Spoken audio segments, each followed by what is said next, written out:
बिस्मिल्लाहिर्रहमानिर्रहीम। अस्सलाम वालेकुम व्यूअर्स, प्रोग्राम में खुश आमदीद। मैं हूँ हैदर हयात खान। नाज़रीन, पंजाब और खैबर पख्तूनख्वा की हुकूमत तहलील हुए काफ़ी रोज़ गुजर चुके हैं, लेकिन अभी तक गवर्नर्स ने दोनों सूबों में इलेक्शंस की तारीख का ऐलान नहीं किया। पाकिस्तान तहरीक इंसाफ इस हवाले से कोर्ट से रुजू कर चुकी है।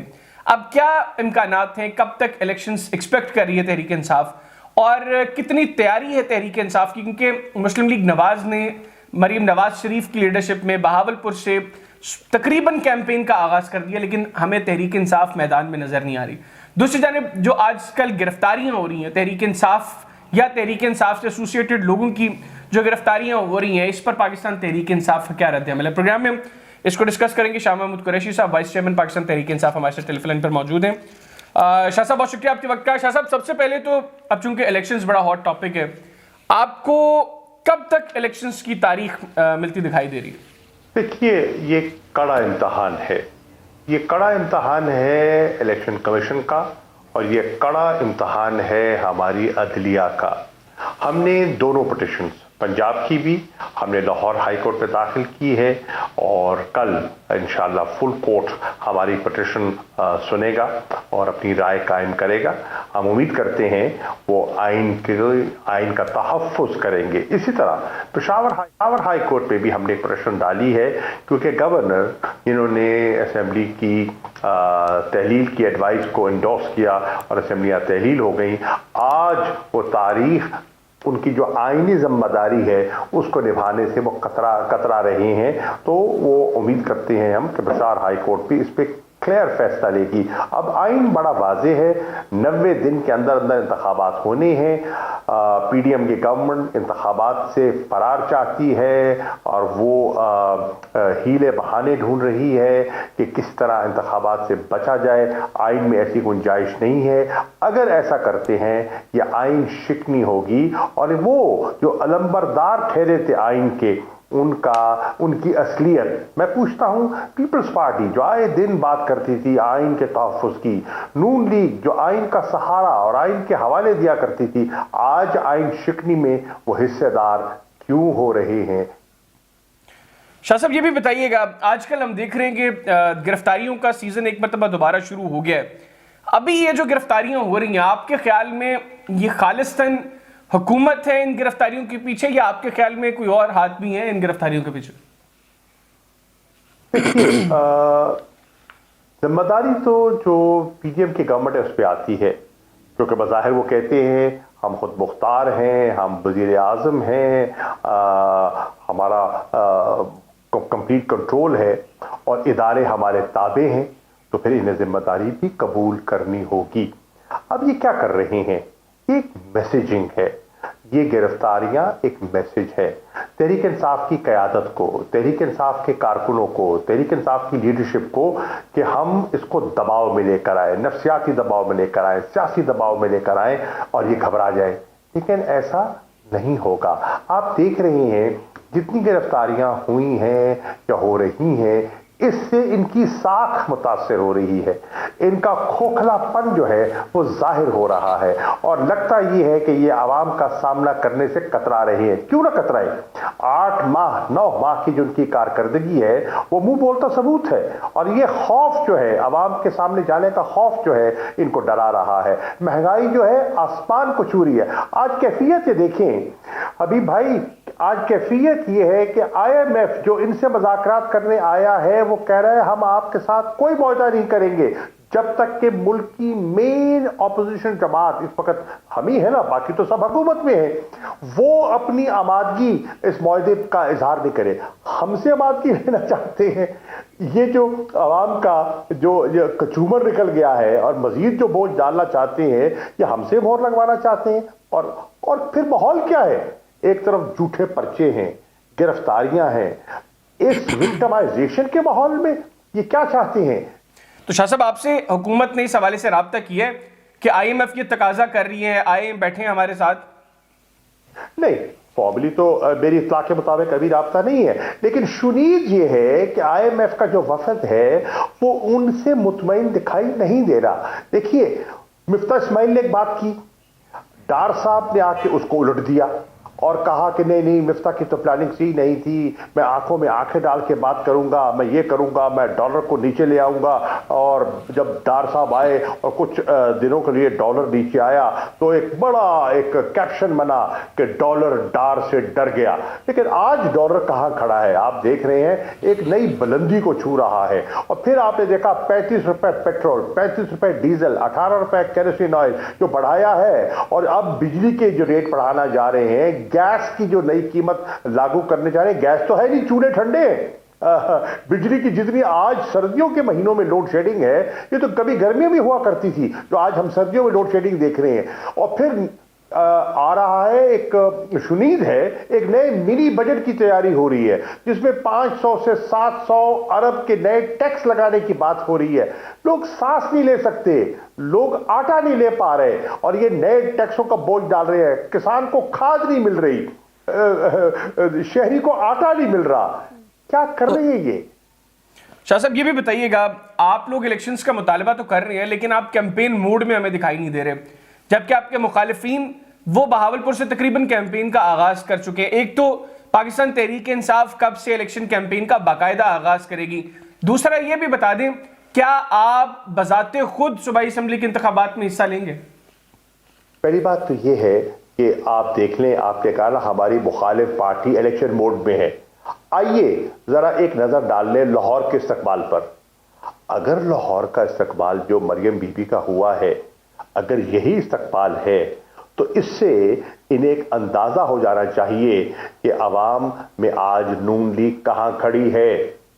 اگر بہاولپور آپ نے ذکر کیا، بہاولپور کا جو ان کا کنونشن تھا وہ خالی کرسیاں، آپ اگر ان کی گنتی کر لیں تو آپ کو اندازہ ہو جائے گا کہ ان کا آج ورکر کتنا مایوس ہے. اگر آپ شاہد خاقان عباسی صاحب کا نقطہ نظر سن لیں، اگر آپ سعد رفیق صاحب کا چہرہ پڑھ لیں تو آپ کو اندازہ ہو جائے گا کہ مسلم لیگ نون کی صفوں میں کتنی ہلچل ہے. ایک جسے کہتے ہیں نا، ایک وہ پریشان دکھائی دے رہے ہیں. ان کو دکھائی دے رہا ہے کہ ان کی جو نو ہے وہ ڈگمگا رہی ہے، اور وہ اس مہنگائی کے طوفان میں وہ کنارے شاید نہ لگ پائے. ابھی تو شروعات ہے، ابھی تو فروری کے مہینے میں دیکھیں آگے ہوتا کیا ہے. شاہ صاحب بالکل ٹھیک ہے، لیکن آپ کیا خود صوبائی اسمبلی کے انتخاب میں حصہ لیں گے؟ عمران خان صاحب نے ایک مشاورت کا سلسلہ شروع کیا ہے. ہم نے ایک سے کہتے ہیں نا، ہم نے ایک فرسٹ ریڈنگ، ایک ڈسکشن شروع کی ہے کہ اگر پنجاب میں انتخابات ہوتے ہیں، خیبر پختونخوا میں انتخابات ہوتے ہیں، ضمنی انتخابات کا انہیں اعلان کر دیا. اچھا یاد دیکھیں، تضاد دیکھیں. یہاں ان کے گورنر کہتے ہیں کہ سیکیورٹی حالات کی وجہ سے خیبر پختونخوا میں اور پنجاب میں حالات ان کو سازگار دکھائی نہیں دیتے. صوبائی الیکشن ان کو سازگار ماحول دکھائی نہیں دیتا. ضمنی الیکشن کے لیے شیڈیول دینے کے لیے تیار ہیں، آروز کی لسٹیں مرتب کر دی گئی ہیں. یہ تضاد لوگوں کے سامنے نہیں ہے، لوگ نہیں دیکھ رہے یہ کیا ناٹک رچایا جا رہا ہے، یہ کیا پولیٹیکل انجینئرنگ کی جا رہی ہے. لوگوں کے سامنے ہی ہے. لوگ اب بہت آگے جا چکے ہیں، لوگ ہماری سوچ سے زیادہ سمجھدار ہو گئے ہیں. شاہ صاحب 2018 کے انتخابات میں آپ نے صوبائی اسمبلی کے انتخابات میں حصہ لیا. پارٹی کی سینئر لیڈرشپ میں دوسرے فواد چودھری صاحب تھے جنہوں نے صوبائی اسمبلی کا انتخاب لڑا، لیکن آپ کا اور سینئر لیڈرشپ کا جو فوکس تھا وہ وفاق میں حکومت سازی کا تھا. ہمیں پنجاب کے اندر سینئر لیڈرشپ کا فقدان نظر آیا. اب چونکہ صورتحال تھوڑی سی مختلف ہے، چونکہ اسمبلیاں تحلیل ہو گئی ہیں، صوبوں کے انتخابات آئینی طور پر پہلے ہونے چاہیے. اگر ایسا ہوتا ہے تو ایسی صورت میں کیا لائے عمل ہوگا پاکستان تحریک انصاف کا؟ ہم سمجھتے ہیں کہ جس تیزی سے حالات بگڑ رہے ہیں، حکومت نہ چاہتی ہوئی بھی ان کو شاید الیکشن کروانا پڑ جائے. یہ نہیں چاہتے، ہرگز نہیں چاہتے. میں آپ کو بالکل آپ کے پروگرام میں واضح کہنا چاہ رہا ہوں، یہ ہر بار استعمال کریں گے الیکشن سے فرار کا، لیکن نہ چاہتے ہوئے بھی شاید ان کو کروانا پڑ جائے. اور ہم جنرل الیکشن کی طرف، جب یہ خیبر پختونخوا کی اسمبلی کا اور پنجاب کی اسمبلی کا الیکشن اناؤنس ہوتا ہے اور عدالتیں اگر فیصلہ کر دیتی ہیں آئین کے مطابق، تو پھر ایک ایسا ماحول بن جائے گا کہ شاید اس کو روکنا ممکن نہ ہو.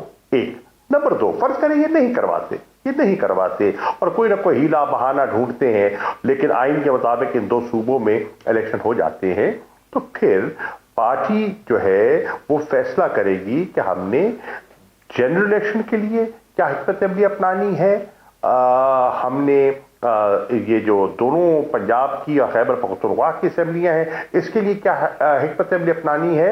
और ज़िमनी में देखिए, ज़िमनी इलेक्शन जो है हम अपनी ज़ात के लिए नहीं, मैं वाज़ेह कर दूं, अगर हम ज़िमनी इलेक्शन में जाते हैं अपनी ज़ात के लिए नहीं, अपनी जमात के लिए जाएंगे, हम पाकिस्तान के लिए जाएंगे, हम पाकिस्तान की खातिर जाएंगे, हम इमरान खान की खातिर जाएंगे और हम लोगों को कहेंगे निकलो, पाकिस्तान की खातिर निकलो, इमरान की खातिर निकलो। कि आज जितनी क़यादत है मुल्क में डिस्क्रेडिट हो चुकी है, वाहिद आदमी है जिसकी क्रेडिबिलिटी इंटैक्ट है। आप देखें ना, जो पेशावर का सानिया है, हम तो अभी जैसे कहते हैं ना वो आर्मी पब्लिक स्कूल का पेशावर का सानिया, अभी वो जख्म नहीं भरे थे, और ये जो पुलिस लाइन का जो वाकया हुआ है उससे कितना लोगों को एक नई ज़रब लगी है। तो शाह साहब उसका मुद्दा भी तो आप पर डाला जा रहा है ना, आप उस वक्त फॉरेन मिनिस्टर थे और बतौर फॉरेन मिनिस्टर आप जिम्मेदार थे पाक अफगान ताल्लुकात के। हमारे वक्त में आप देखें कि अल्लाह के फजलो करम से आप देखें कि 18 से लेकर जब तक हमारी गवर्नमेंट नहीं गई, लॉ एंड ऑर्डर सिचुएशन दहशत गर्दी के लिहाज से अल्हम्दुलिल्लाह बिल्कुल उसमें बहुत, मैं ये नहीं कहता परफेक्ट थी, बहुत बेहतरी आई थी। ड्रोन्स बंद हो गए थे और खुदकुश हमलों में एक बेपनाह खातिर खा कमी आई थी। अब आप फिर देख रहे हैं, सर्च देख रहे हैं। तो शाह साहब आप क्या समझते हैं, आपके ख्याल में ये सब कुछ जो हो रहा है ये क्यों हो रहा है? इनकी तरजीहात ही गलत है, इनकी तरजीह है ही नहीं, इनकी अमल-ए-आमा तरजीह नहीं है। आप ये देखें कि मुल्क का वजीर खारजा वॉशिंगटन के 3 चक्कर, प्रेयर ब्रेकफास्ट के लिए तो उनके पास टाइम है जाने के लिए, वहां जाने का टाइम है। 35 मिनट की सफर पर फ्रॉम इस्लामाबाद 35 मिनट में काबुल पहुंच सकते हैं, काबुल बैठकर बात करने के लिए टाइम नहीं है उनके पास, एक दफा नहीं जा सके। आप देखें कि एक बहुत बड़ा एक वहां एक ट्रांजिशन आया है और उस ट्रांजिशन में वहां के अमन और इस्तेकाम में पाकिस्तान ने बड़ा किरदार अदा किया है। उस हुकूमत को हमने हमा किस्म की जिसे कहते हैं ना, हमने राहदारी दी है, हमने उनकी ट्रांजिट ट्रेड को फैसिलिटेट किया है।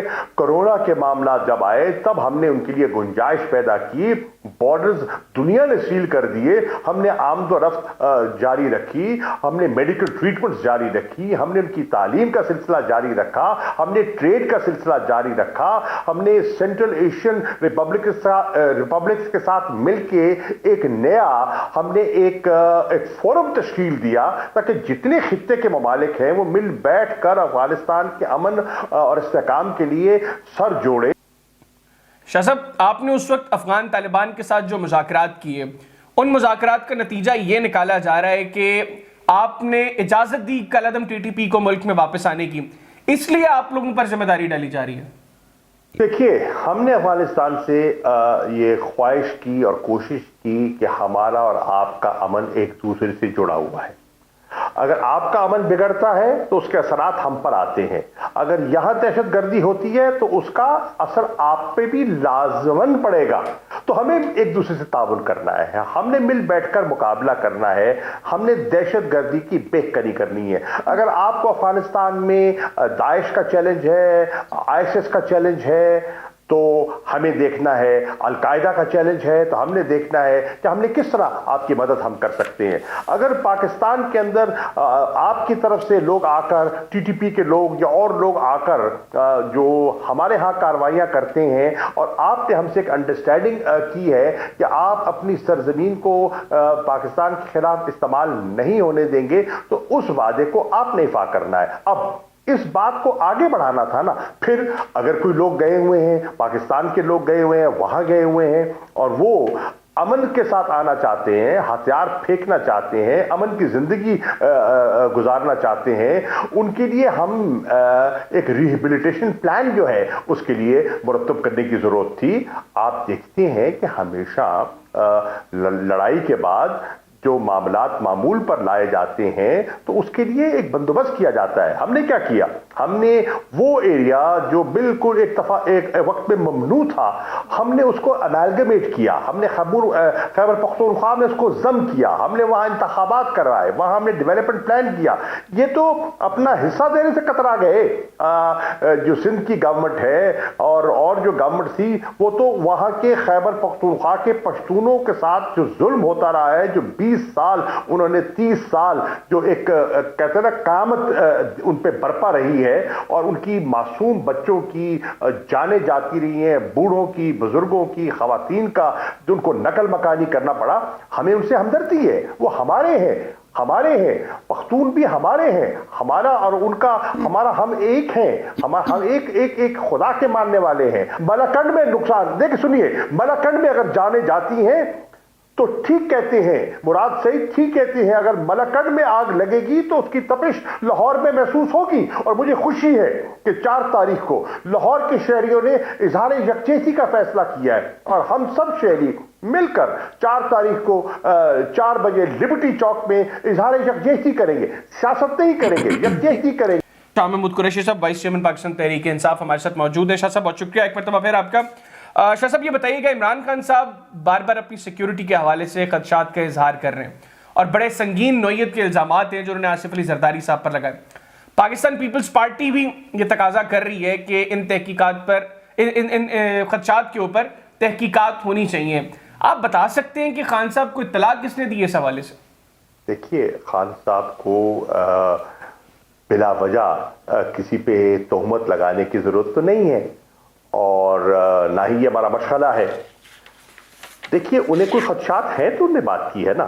اب وہ بہتر بتا سکتے ہیں کہ ان کے پاس جو اطلاعات ہیں وہ کس نوعیت کی ہیں, کتنی ٹھوس ہیں. لیکن جب انہوں نے ایک پبلک سٹیٹمنٹ دی ہے تو یہ ایک اس کو غیر سنجیدہ نہ لیا جائے. کیوں؟ اگر آپ وزیر آباد کے تناظر کو سامنے رکھیں, اس بیک گراؤنڈ کو سامنے رکھیں تو ان پر حملہ ہو چکا ہے. اللہ کا کرم ہے کہ اللہ نے ان کی جان بچا لی, نہیں تو کام تمام ہو گیا تھا. انہوں نے تو جنہوں نے وار کرنا تھا انہوں نے تو نشانے پہ وار کر دیا.